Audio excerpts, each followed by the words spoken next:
Noong Abril 2023, itinalaga ako sa ibang tungkulin dahil ilang buwan na akong walang nakuhang resulta sa aking tungkuling nakabatay sa teksto. Sinabi ng leader na mahina ang kakayahan ko at na hindi ako angkop para sa tungkuling nakabatay sa teksto. At kaya ako ang pahahatirin nila ng mga liham para sa mga kapatid. Nang marinig ko ito, sumikdo ang puso ko at naisip ko, sa sinasabing ito, halos binabansagan na ako ng leader bilang isang taong may mahinang kakayahan. At hinding-hindi ako magkakaroon ng pagkakataon na gumawa muli ng isang tungkuling gaya ng tungkuling nakabatay sa teksto. Pagkatapos, naisip ko pa ang paghahatid ng mga sulat sa mga kapatid at lalo pang bumigat ang puso ko. Pakiramdam ko, mababang trabaho lang ito at na hindi man lang ito mahalaga.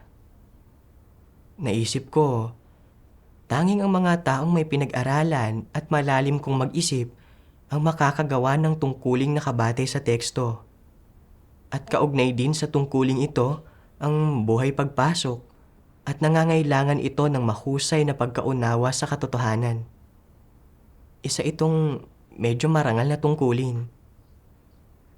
Ngayong itinalaga ako sa mga tungkulin ng pangkalahatang usapin, ano na lang ang iisipin ng mga kapatid sa paligid ko tungkol sa akin. Tiyak na hindi na magiging katulad ng dati ang halaga ko sa puso nila. Mahina ang kakayahan ko, kaya hindi ko kayang gawin ang tungkulin ng isang leader o manggagawa.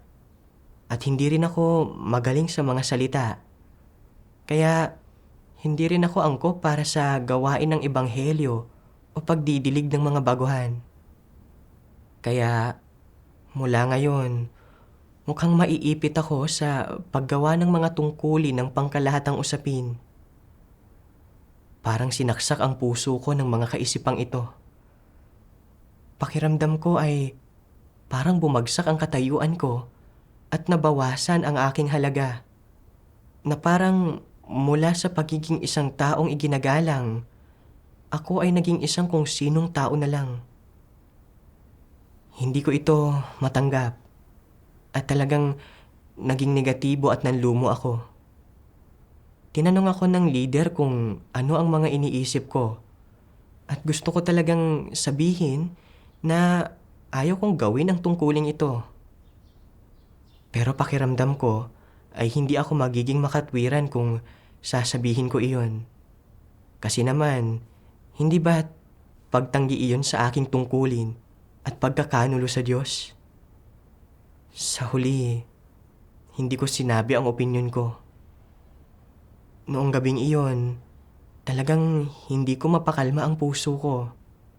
At paulit-ulit na bumabalik sa isip ko ang mga sinabi ng leader na hindi raw ako angkop sa tungkuling nakabatay sa teksto dahil mahina ang kakayahan ko. Napagtanto ko na hindi maganda ang kalagayan ko. Kaya nagdasal ako sa Diyos. Hinihiling sa Kanya na bigyang liwanag at akayin ako para mabaligtad ang kalagayan ko. Pagkatapos, nabasa ko ang isang sipi ng mga salita ng Diyos tungkol sa pagkakatalaga sa ibang tungkulin. Sabi ng makapangyarihang Diyos, sa mga usapin kung saan ang mga tao ay nabigong manatili sa wastong lugar nila at nabigong tuparin ang dapat nilang gawin, sa madaling salita, kapag nabibigo sila sa kanilang tungkulin, magiging buhol iyon sa kanilang kalooban. Ito ay sobrang praktikal na problema at problemang kailangang lutasin. Kung gayon, paano ito lulutasin? Anong klaseng saloobin ang dapat taglayin ng mga tao? Una sa lahat, dapat maging handa silang magbago. At paano dapat isagawa ang kahandaang ito na magbago? Halimbawa, 2 taon ng leader ang isang tao Pero dahil mahina ang kakayahan niya, ay hindi niya nagagawa ng maayos ang gawain niya. Hindi niya makita ng malinaw ang anumang sitwasyon. Hindi niya alam kung paano gamitin ang katotohanan para lutasin ang mga problema. At hindi siya makagawa ng anumang tunay na gawain. Kaya, tinanggal siya. Kung pagkatapos siyang tanggalin, ay nagagawa niyang magpasakop, patuloy niyang ginagampanan ang tungkulin niya, at handa siyang magbago. Ano ang dapat niyang gawin? Una sa lahat, dapat niyang maunawaan ito. Tama ang Diyos na gawin ang ginawa niya. Napakahina ng kakayahan ko at napakatagal na akong walang ginawang tunay na gawain, at sa halip ay naantala ko lamang ang gawain ng iglesia at ang buhay pagpasok ng mga kapatid. Maswerte ako na hindi ako agad pinatalsik ng sambahayan ng Diyos. Talagang wala akong kahihiyan. Kumapit ako sa posisyon ko sa buong panahong ito at naniwala pa nga na nakagawa ako ng napakadakilang gawain. Talagang hindi ako makatwiran. Ang makaramdam ng pagkamuhi sa sarili at ng pagsisisi, ito ba ay pagpapahayag ng kahandaang magbago o hindi? Kung nasasabi niya ito, ibig sabihin ay handa siya. Kung sinasabi niya sa puso niya, sa tagal ko nang nasa posisyon bilang leader, palagi akong naghangad ng mga pakinabang ng katayuan. Palagi kong ipinangangaral ang doktrina at sinasangkapan ang aking sarili ng doktrina. Hindi ako naghangad ng buhay pagpasok. Ngayong tinanggal na ako, ay saka ko lamang nakita kung gaano ako hindi sapat at may kakulangan. Tama ang ginawa ng Diyos at dapat akong magpasakop.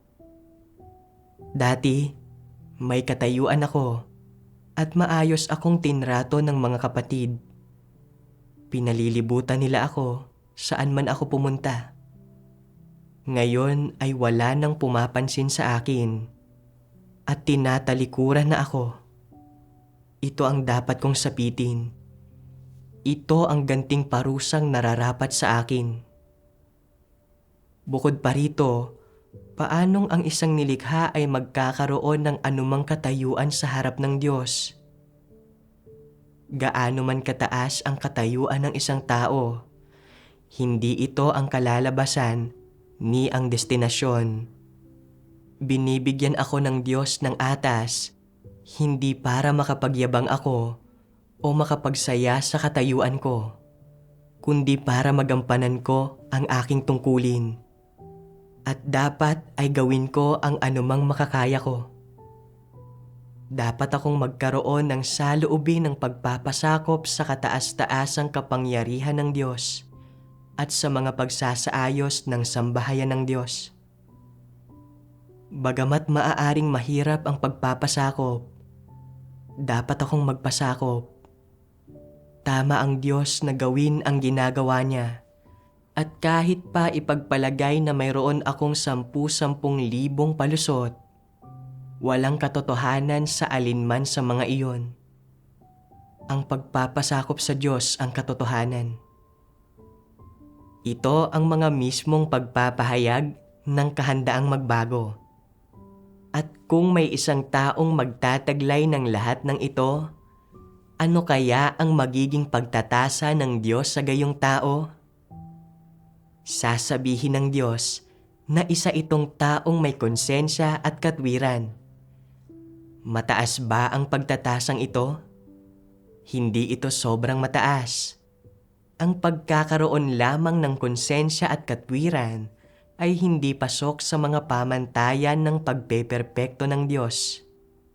Pero pagdating sa uri ng taong ito, malaking tagumpay na ito. Ang makapagpasakop ay mahalaga. Pagkatapos nito, kung paano kailangang maghangad ang tao para baguhin ng Diyos ang pananaw niya sa taong ito ay nakadepende sa daang pinipili nito. Pagkatapos basahin ang mga salita ng Diyos, napagtanto ko na dapat akong magkaroon ng saloobin ng pagsisisi tungkol sa pagtatalaga sa akin sa ibang tungkulin. Ano man ang dahilan o ang mga bagay na hindi ko maunawaan, kailangan kong isantabi ang sarili ko. Tumanggap at magpasakop muna. Kilalanin ang mga isyu ko at makaramdam ng pagsisisi at pagkakonsensya sa hindi paggawa ng maayos sa tungkulin ko. Hindi ako nagkamit ng anumang resulta sa aking tungkuling nakabatay sa teksto at inantala ko ang gawain sa loob ng mahabang panahon. Kaya dapat kong tanggapin ang kaukulang pagkakatalaga sa akin sa ibang tungkulin. Ano man ang isinaayos ng iglesia para sa akin o paano man ako nito tinrato, hindi ako dapat magkaroon ng mga sarili kong kagustuhan at dapat akong tumanggap at sumunod. Ito ang ibig sabihin ng pagiging makatwiran. Pero bukod sa hindi ako nagsisi o nakaramdam ng pagkakautang sa pagkabigo ko sa aking tungkulin at pag-antala sa gawain ng iglesia, nalulugmok din ako sa mga emosyon ng pagkasira ng loob at paglaban dahil pakiramdam ko ay nawalan ako ng reputasyon at katayuan. Tunay na wala akong katwiran. Matapos mapagtanto ang mga bagay na ito, bagaman medyo naayos ko ang pag-iisip ko, minsan ay nag-aalala pa rin ako tungkol sa kung ano kaya ang magiging tingin sa akin ng mga kapatid. At sa tuwing naiisip ko ang mga bagay na ito, sobra akong nababalisa. Nagkimkim pa rin ako ng kaunting pag-asa sa puso ko. Iniisip na baka bibigyan ako ng isa pang pagkakataon ng leader na muling gumawa ng tungkuling nakabatay sa teksto. Sa gayon, maibabalik ko ang pride ko. Pero pagkatapos ay naisip ko, malinaw sa lahat ang mga resulta ng tungkulin ko. Kung pahihintulutan akong gumawa muli ng tungkuling nakabatay sa teksto, hindi ba't patuloy ko lang maaantala ang gawain ng iglesia?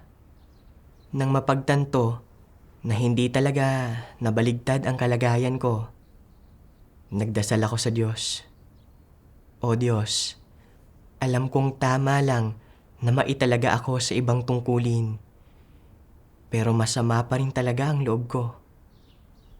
Palagi kong nararamdaman na ang paggawa ng mga tungkulin ng pangkalahatang usapin ay mas mababa at inaalala ko pa rin kung ano ang iniisip ng iba tungkol sa akin. O Diyos, sadyang hindi ko kayang magpasakop at nakatuon pa rin ako sa aking reputasyon at katayuan. Ito ang tiwali kong disposisyon, pero handa akong hanapin ang katotohanan para lutasin ito. Pakiusap, gabayan mo po ako na mabaligtad ang kalagayan ko. Pagkatapos magdasal, naalala ko ang isang sipi ng mga salita ng Diyos at nahanap ko ito para basahin. Sabi ng makapangyarihang Diyos, kumpara sa mga ordinaryong tao, mas matindi ang pagmamahal ng mga antikristo sa kanilang reputasyon at katayuan. At isa itong bagay na nakapaloob sa kanilang disposisyong diwa. Hindi ito isang pansamantalang interes o ang lumilipas na epekto ng kanilang paligid. Ito ay isang bagay na nasa kanilang buhay, nasa kanilang mga buto, kaya ito ay kanilang diwa. Masasabing sa lahat ng ginagawa ng mga antikristo, ang una nilang isinasaalang-alang ay ang kanilang sariling reputasyon at katayuan. Wala nang iba pa. Para sa mga Antikristo, ang reputasyon at katayuan ang kanilang buhay at ang layong hinahangad nila sa buong buhay nila. Sa lahat ng kanilang ginagawa, ang una nilang isinasaalang-alang ay, ano ang mangyayari sa aking katayuan at sa aking reputasyon? Ang paggawa ba nito ay magbibigay sa akin ng magandang reputasyon? Itataas ba nito ang aking katayuan sa isipan ng mga tao? Iyon ang unang bagay na kanilang iniisip, na sapat na patunay na mayroon silang disposisyon at diwa ng mga Antikristo. At dahil lang dito, kaya nila isinasaalang-alang ang mga bagay sa ganitong paraan. Maaaring sabihin na para sa mga Antikristo, ang reputasyon at katayuan ay hindi kung anong karagdagang hinihingi lamang. Lalong hindi mga bagay na panlabas sa kanila na makakaya nila kahit wala ang mga ito. Bahagi ang mga iyon ng kalikasan ng mga Antikristo. Iyon ay nasa kanilang mga buto, sa kanilang dugo. Ang mga iyon ay likas sa kanila. Hindi masasabing ang mga Antikristo ay walang pakialam kung sila ba ay nagtataglay ng reputasyon at katayuan. Hindi ganito ang kanilang saloobin. Kung gayon, ano ang kanilang saloobin? Ang reputasyon at katayuan ay malapit na nauugnay sa kanilang pang-araw-araw na buhay, sa kanilang pang-araw-araw na kalagayan, sa kung ano ang kanilang hinahangad sa araw-araw. Kung kaya't, para sa mga Antikristo, ang katayuan at reputasyon ang buhay nila. Paano man sila mabuhay, anuman ang kapaligiran na tinitirhan nila, anuman ang gawain na kanilang ginagawa, anuman ang kanilang hinahangad, anuman ang kanilang mga layon, anuman ang direksyon ng kanilang buhay, umiikot ang lahat ng ito sa pagkakaroon ng magandang reputasyon at mataas na katayuan. At hindi nagbabago ang pakay na ito. Hinding-hindi nila kayang isantabi ang gayong mga bagay. Ito ang totoong mukha ng mga Antikristo at ang kanilang diwa. Maaari mo silang ilagay sa isang sinaunang gubat sa pusod ng kabundukan at hindi pa rin nila isasantabi ang paghahangad nila sa reputasyon at katayuan. Maaari mo silang ilagay sa gitna ng anumang grupo ng mga tao at ang pawang maiisip nila ay reputasyon at katayuan pa rin. Kahit na naniniwala rin sa Diyos ang mga Antikristo, itinuturing nila ang paghahangad sa reputasyon at katayuan bilang katumbas ng pananalig sa Diyos at tinatrato ang dalawang bagay na ito ng magkapantay. Ibig sabihin, habang tinatahak nila ang landas ng pananalig sa Diyos, hinahangad din nila ang kanilang sariling reputasyon at katayuan. Masasabi na sa puso ng mga Antikristo, ang paghahangad sa katotohanan sa kanilang pananalig sa Diyos ay ang paghahangad sa reputasyon at katayuan. At ang paghahangad sa reputasyon at katayuan ay ang paghahangad din sa katotohanan. Ang magkamit ng reputasyon at katayuan ay ang makamit ang katotohanan at buhay. Inilalantad ng Diyos na palaging inuuna ng isang Antikristo ang kanyang reputasyon at katayuan sa anumang ginagawa niya. At na nangingibabaw ang reputasyon at katayuan sa puso niya. Anuman ang mga sitwasyon niya o ang ginagawa niya, hindi mababago ng mga ito ang layon niya na maghangad ng reputasyon at katayuan. Ito ay dahil nakabaon ito sa kanyang buto at sa buhay niya. Ito ang kanyang kalikasang diwa. Umaasal ako, kagaya ng isang antikristo. Nang sabihin ng leader na hindi sapat ang kakayahan ko para sa tungkuling nakabatay sa teksto at isinaayos niya na gumawa ako ng mga tungkulin ng pangkalahatang usapin, hindi ko matrato ng tama ang mga problema ko at hindi ako makapagpasakop ng makatwiran. Sa halip, bigla kong naramdaman na nabawasan ang halaga ko. Palagi kong iniisip kung ano na lang ang magiging tingin sa akin ng iba. At takot ako na lumiit ang puwang ko sa puso ng mga kapatid. At natakot ako na magiging isang hamak lang na manggagawa ng pangkalahatang usapin ang tingin nila sa akin. Mahina ang kakayahan ko at hindi ako mahusay sa tungkuling nakabatay sa teksto. Kaya itinalaga ako ng leader sa ibang tungkulin na base sa pagsasaalang-alang sa gawain ng iglesia at ganap itong naaangkop.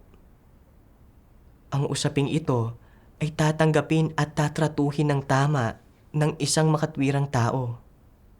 Pero masyado kong binigyan ng halaga ang reputasyon at katayuan. Palagi akong nag-aalala na mamaliitin ako ng iba sa paggawa ng mga tungkulin ng pangkalahatang usapin. Kaya talagang hindi ako makapagpasakop. Kahit hanggang sa punto na kapag nararamdaman ko na hindi natutugunan ang pagnanais ko para sa reputasyon at katayuan, wala akong nahahanap na kabuluhan sa mga tungkulin ko. Naisip ko pa ngang tanggihan ang tungkulin ko at ipagkanulo ang Diyos. Namuhay ako ayon sa mga satanikong filosofiya, gaya ng iniiwan ng tao ang kanyang pangalan saan man siya maglagi, tulad ng pagputak ng gansa saan man ito lumipad. At dapat laging magsikap ang mga tao na maging mas magaling kaysa sa kanilang mga kasabayan.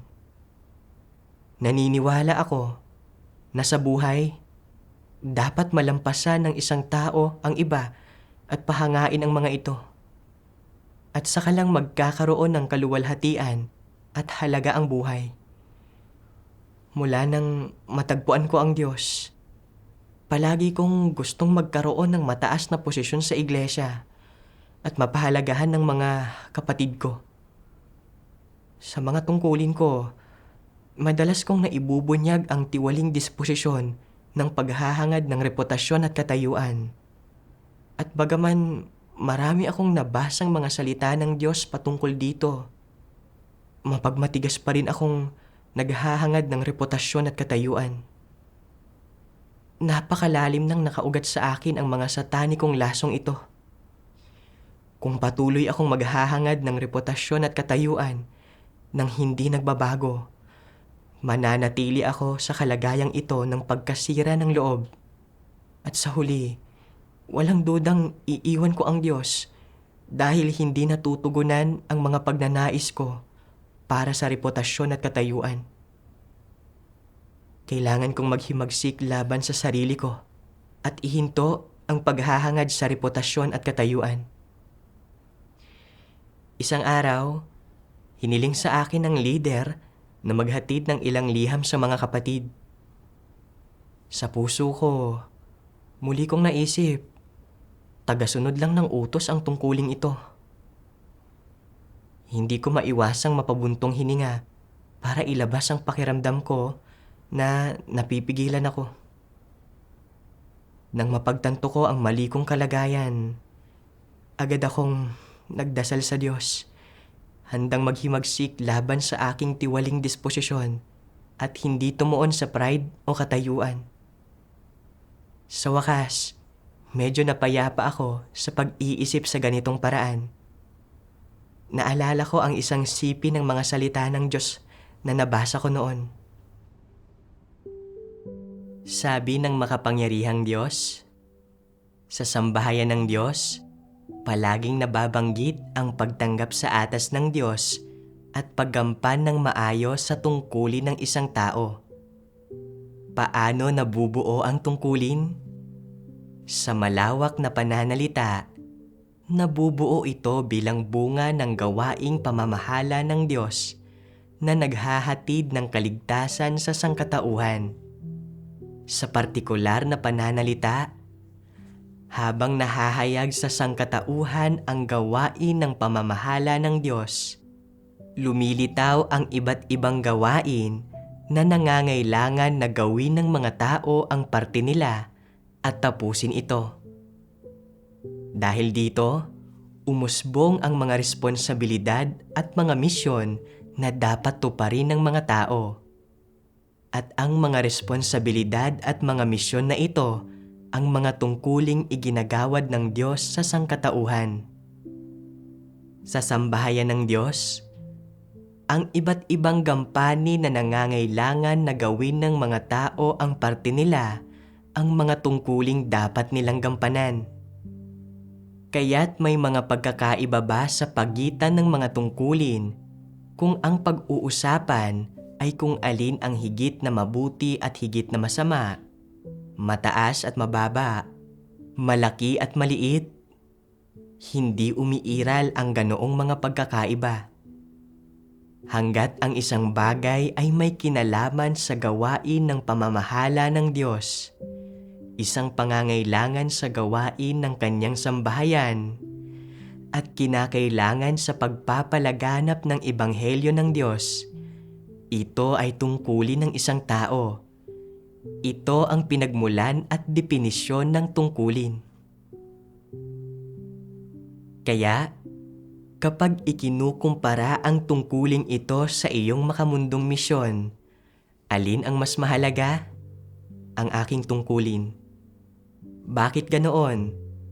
Ang tungkulin ang hinihingi ng Diyos na gawin mo. Ito ang kanyang ipinagkatiwala sa iyo. Ito ay bahagi ng dahilan. Ang isa pang pangunahing dahilan ay na kapag umaako ka ng tungkulin sa sambahayan ng Diyos at tumatanggap ng atas ng Diyos, nagiging kaugnay ka sa gawain ng pamamahala ng Diyos. Sa sambahayan ng Diyos, sa tuwing may isinasaayos na gawin mo, mahirap man ito o nakapapagod na gawain, at gusto mo man ito o hindi, tungkulin mo ito. Kung maituturing mo itong isang atas at responsibilidad na ibinigay sa iyo ng Diyos, sa gayon ay may kaugnayan ka sa kanyang gawain ng pagliligtas sa tao. At kung ang ginagawa mo at ang tungkuling ginagampanan mo ay may kaugnayan sa gawain ng Diyos ng pagliligtas sa tao, at kaya mong taimtim at taus-pusong tanggapin ang atas na ibinigay ng Diyos sa iyo, paano kanya ituturing? Ituturing kanya bilang isang miyembro ng kanyang pamilya. Isa ba iyong pagpapala o isang sumpa? Isa itong malaking pagpapala. Mula sa mga salita ng Diyos, naunawaan ko na ang magkaparehong gawain o gampanin ay may magkaibang kalikasan sa mundo ng mga walang pananampalataya at sa sambahayan ng Diyos. Ang bawat tungkulin sa sambahayan ng Diyos ay nagmumula sa plano ng pamamahala ng Diyos na iligtas ang sangkatauhan at mula sa mga pangangailangan ng gawain ng iglesia. At walang pagkakaiba sa ranggo o pagdating sa kung ano ang mas mabuti o mas masahol, matayog o mababa. Gaano man magmukhang hindi mahalaga ang isang gampanin, isa pa rin itong tungkulin na dapat gawin ng isang tao. Pero hiniwa-hiwalay ko ang mga tungkulin ayon sa mga ranggo at ginamit ko ang mga tungkulin para iklasipika ang katayuan at mga posisyon ng mga tao. Inakala ko na ang pagiging isang leader o isang manggagawa o ang paggawa ng tungkuling nakabatay sa teksto ay mga intelektual na gampaning kaugnay sa buhay pagpasok. At na ang paggawa sa mga tungkuling ito ay marangal, maluwalhati, mataas na uri, at nagbibigay ng importansya sa isang tao. Samantala, itinuring ko ang mga tungkulin ng pangkalahatang usapin bilang pansuportang gawain lang ng iglesia, na mano-manong trabaho lang ang mga tungkuling ito at may maliit na halaga, at na ang mga gumagawa ng mga iyon ay mas mababa at nasa mas mababang antas kaysa sa mga gumagawa ng iba pang mga tungkulin. Ang paghusga sa mga bagay-bagay sa ganitong paraan ay hindi naaayon sa katotohanan.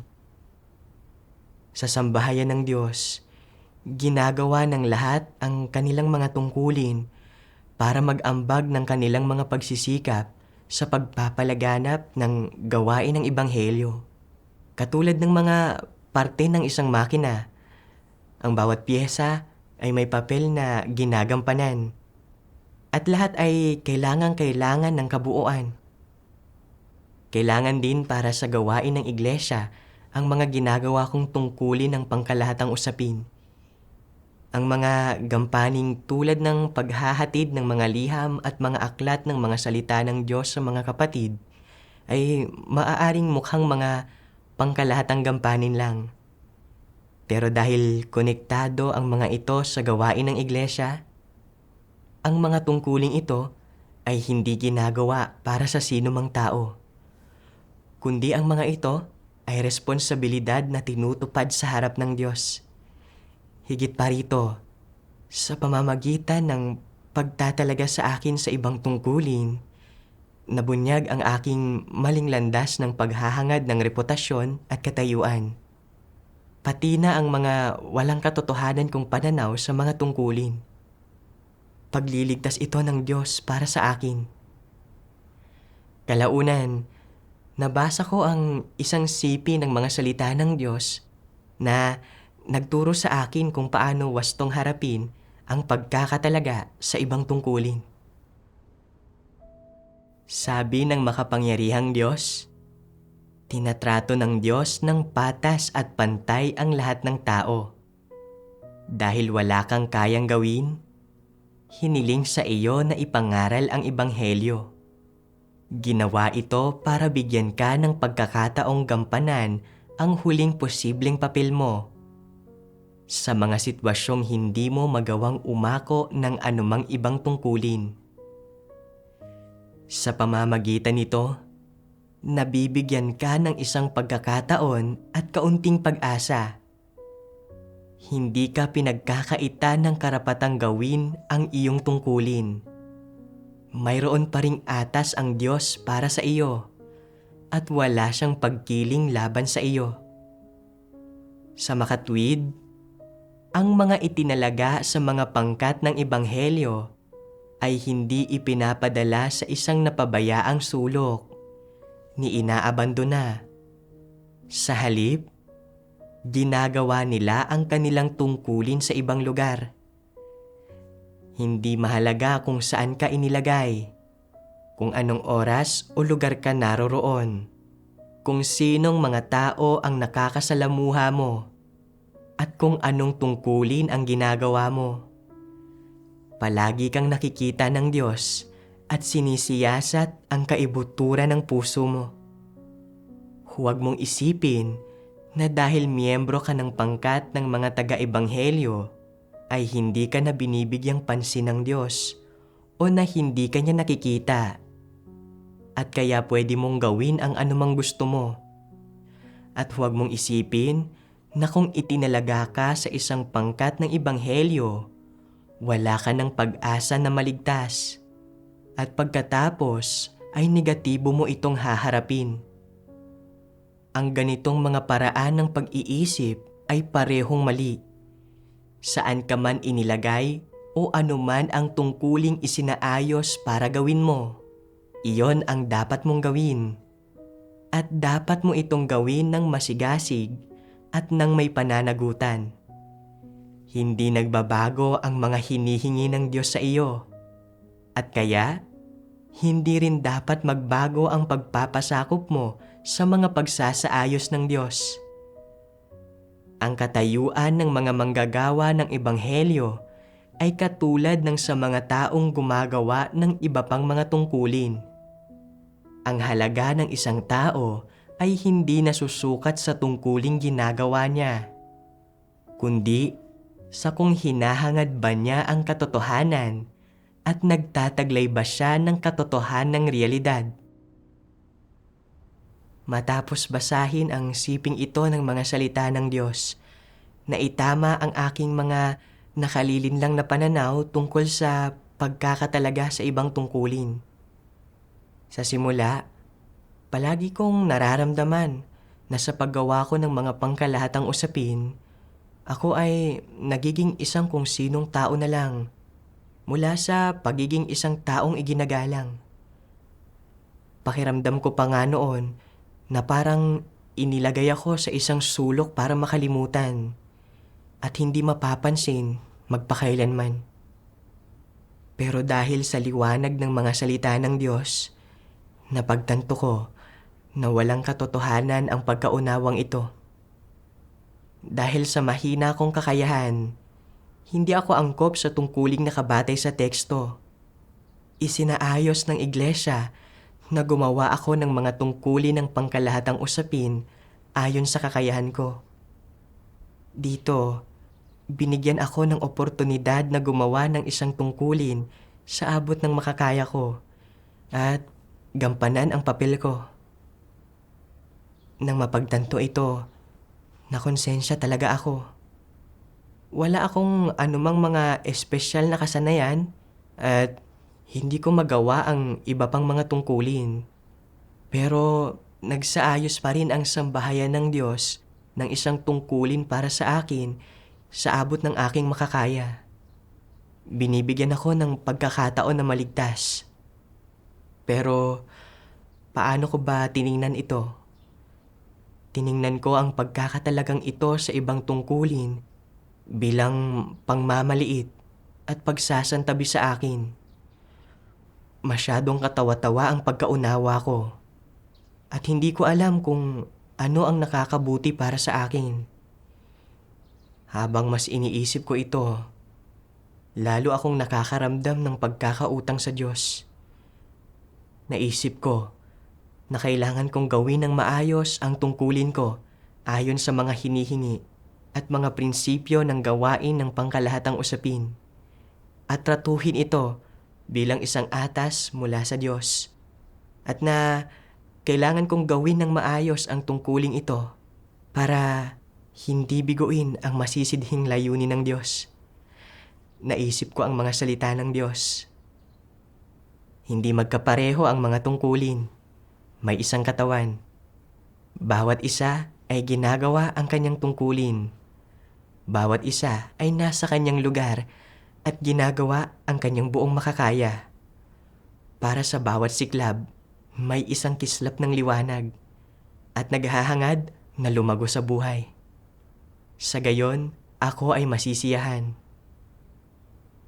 Kailangan kong gawin ang makakaya ko at lubos na gamitin kung ano ang mayroon ako.